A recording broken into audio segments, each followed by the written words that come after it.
En entrepreneuriat, beaucoup de gens pensent que le monde leur doit quelque chose. Ou bien c'est parce qu'ils ont créé un produit ou bien un service qui, à leurs yeux, est exceptionnel ou bien est bien pour que ça marche. Alors que ce n'est pas le cas. En réalité, il faut regarder ce dont les gens ont besoin, c'est-à-dire leur créer de la valeur. Créer de la valeur, ça veut dire quoi? Régler un problème spécifique. En tant qu'entrepreneur, beaucoup de personnes aussi se disent que ce produit-là, il me convient, donc il va convenir à tout le monde. Ce n'est pas le cas. C'est pas le cas. Il faut en réalité demander à beaucoup de gens si ce produit-là, avant de lancer une quelconque phase de production ou bien de commercialisation, avant même d'arriver à ces étapes-là, avant de faire la phase production, il faut se renseigner, faire une étude de marché. Les études de marché, elles servent à quoi? En réalité, elles servent surtout à connaître les besoins et les attentes du marché par rapport à un quelconque produit ou bien à un quelconque service que vous allez relancer. Bonjour, je suis Cheikh Tamba de la chaîne Entreprendre et Investir, une chaîne business qui va te proposer des contenus de qualité de type conseils, astuces. Nous irons aussi à la rencontre d'entrepreneurs, d'investisseurs qui vont te proposer leurs conseils, leurs méthodologies pour que toi aussi tu puisses te lancer dans l'entrepreneuriat et dans l'investissement.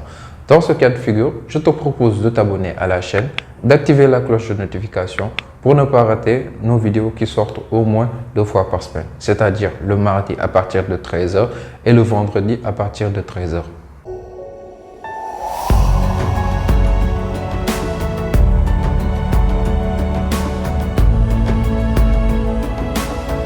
Beaucoup d'entrepreneurs se lancent dans l'entrepreneuriat et dans l'investissement juste par intuition. Ils se disent juste que j'ai vu un produit ou bien un service qui marche bien, donc je vais me lancer pour pouvoir gagner quelque part de marché ou pour pouvoir avoir des sous sur ce secteur-là ou bien ce segment-là. Alors que ça ne devrait pas être le cas.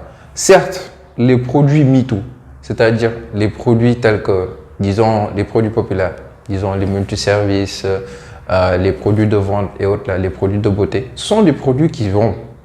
Mais en réalité, s'il faut vraiment se lancer, il faut se lancer dans des produits qui rapportent de la valeur ajoutée aux gens. Je ne dis pas qu'il ne faut pas, pour un débutant, se lancer dans ça ou bien se lancer dans ça. Par exemple, prenons toujours l'exemple des produits MeToo. Pour comprendre le business, apprendre et surtout faire des erreurs pour pouvoir rectifier et s'améliorer. Ça, c'est bien. Mais en véritable entrepreneur, vous devez faire ce qu'on appelle de l'innovation permanente, perpétuelle et continuelle. Vous devez à chaque fois proposer non seulement des produits, des services, mais aussi une innovation de taille. Sinon, votre business risque de plafonner. À un certain niveau, vous ne pourrez plus grandir. Plusieurs entrepreneurs ont connu ce problème-là. C'est-à-dire qu'ils arrivent à un niveau de saturation du marché. C'est-à-dire qu'ils ne peuvent plus grandir, mais ils risquent de stagner. Ils risquent de stagner. Ils veulent scaler leur business, c'est-à-dire qu'ils veulent élever ça à un autre niveau, mais ils n'y arrivent pas. La solution, c'est l'innovation. L'innovation continuelle. Comme je le disais tout à l'heure, vous pouvez décider soit de changer de marché, de vous lancer dans un autre domaine dans lequel vous êtes complètement nouveau, vous lancez là-bas et pour pouvoir scaler votre business. C'est ce qu'on appelle scaler son business. Arriver à une autre échelle son business. Mais avant de se lancer dans tout ça, il faut vous lancer dans l'innovation, dans la réflexion. Un entrepreneur, c'est toujours, il réfléchit toujours. Il réfléchit toujours. Il ne se laisse pas guider par le marché. C'est ce qu'on appelle, c'est lui-même qui doit driver l'économie. C'est lui qui doit montrer la voie. C'est lui qui doit créer les tendances. Prenons toujours l'exemple de ce qu'on appelle le mobile banking. Le mobile banking, il a été créé à l'origine au Kenya par ce qu'on appelle la société Vodafone M-Pesa. Le mobile banking a réglé un problème, c'est-à-dire comment pouvoir avoir sa banque à travers son téléphone sans pour autant avoir un compte bancaire. C'est un substitut du circuit bancaire classique. Et ce même modèle économique a été importé au Sénégal et un tout petit peu en Afrique. Donc vous pouvez avoir, qui ne connaît pas Orange Money, qui ne connaît pas Tigo Cash, qui ne connaît pas.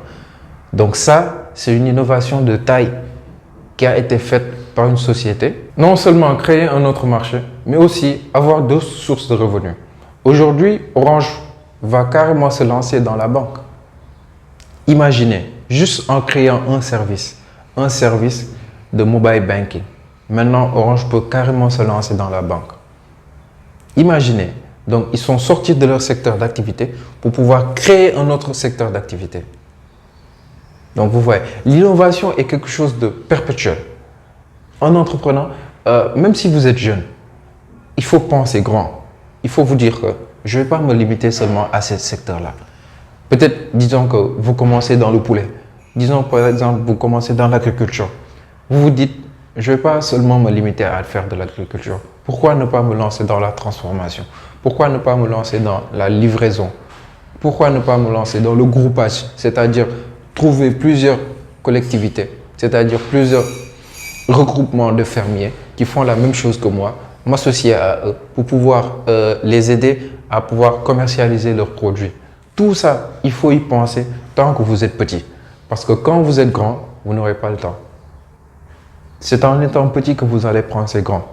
Et en étant grand, vous aurez non seulement la possibilité de pouvoir juste dérouler tout ça, mais sinon, il faut penser petit, il faut penser grand plutôt quand vous êtes petit. L'innovation. Et aussi la formation fait partie de tout ça. La formation est une partie intégrante de tout ça. Récemment, on avait fait une vidéo relative à la formation, les 4 types de formation que nous pensons que vraiment vous devez impérativement vous lancer là-dessus. Je te mettrai le lien ici. Maintenant, après, vous allez voir la vidéo. Mais l'innovation, innover. Ne restez pas dans un état léthargique. Ne laissez pas seulement vous dire que voilà, le business c'est ça, Créez les tendances. C'est à vous de créer la mode. C'est à vous de dire que vous faites un produit, vous créez un produit, vous créez un service. On dit voilà, ce service-là, il est à la mode parce qu'il répond à un besoin bien spécifique. Et pour aller encore plus loin, il faut aller au-delà des attentes du client. Quand vous allez au-delà des attentes du client, là, il est super intéressé par ce que vous faites. Prenons l'exemple de Apple. Apple, qu'est-ce qu'ils ont créé? Un produit qui, haut de gamme, qui de loin dépasse tous les produits qui sont sur le marché. De loin. Donc, ils ont réussi à créer un produit non seulement adapté à un marché, mais aussi qui surpasse les attentes du marché.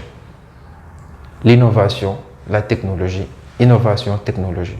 Donc, allez-y maintenant. J'espère vraiment que cette vidéo t'a plu. Commente-la, partage-la, like-la. Et surtout, donne-moi ton ressenti sur les commentaires. Si vous avez aussi des questions, des interrogations ou bien des sujets que vous voulez que nous développons au niveau de notre chaîne, faites-nous les savoir au niveau des commentaires parce que nous sommes une chaîne interactive et nous voulons que tout le monde participe au développement de l'Afrique. Merci, à la prochaine.